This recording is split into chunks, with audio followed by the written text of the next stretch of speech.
Climate change, a familiar word that we would normally associate with rising temperatures in the world. That's a big run. It's pretty bloody hot out here. We can see approximately 1 degree on average rise in temperature since about 1910, but most of which the change has occurred since 1950. And here's a demonstration of the state of climate's average temperature as it's grown higher towards 2010. We can also associate climate change to things like the rising sea level, which we found has gone up about 225 millimetres on average since 1980, which is quite a lot. The other thing I guess gets thrown around a bit is sharks on the shore, more frequent sighting. Oh, you want me to go in there? Not a chance, mate. For that, so we'll just leave that one there. But the one everyone forgets about is population growth. We see in 1950 the world was at 2.5 billion people. 2015, right now, we're sitting around over 7 billion people.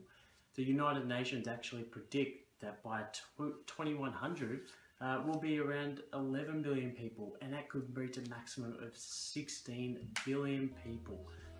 And here we have the graph from the United Nations. 3 lines to take care of. The 2 blue ones, top and bottom, are the minimum and the maximum population. That's at the top is 16 billion. And then the red line, that's around 11 billion, which is what we expect. It should taper down a bit. So the question is, should it be the responsibility of the world to decrease the population, or should it be the responsibility of each individual to take control of what they actually do and what they use in the world to try and fight the climate problems and the environmental problems? Australia, India, Indonesia.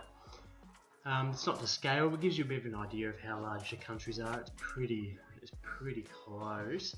Australia 7.6 million square kilometres, India 3.2, Indonesia has 1.9. Now that's about half to half. Like I said, not to scale, approximate, but pretty close. Now the population, Australia sits around 23 million people right now. India, about 1.2 billion people. Put our little guys here, each of these representing 100 million people. Indonesia, we're sitting around 250 million people. I've got to cut this guy. And Australia's about a head, approximately. Now, the waste per person.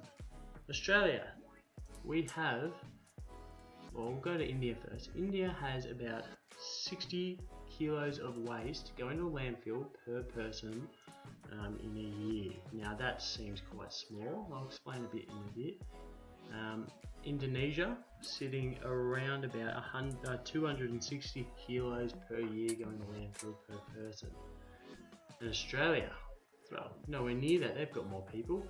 Incorrect. We have about 2.2 tons per person per year going to our landfill.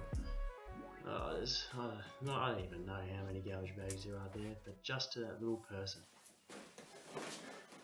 So what have we learned? I think it's best summarised by Matthew Walker in the document People versus Place.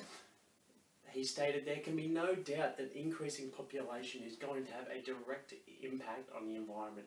There will be a limit to the amount of people that Australia can sustain in the future, which is absolutely true. We're guaranteed to have an increasing population, but it needs to come to an individual level, and the decisions we make in terms of waste, where we live, and the resources we use as we go forward as a population.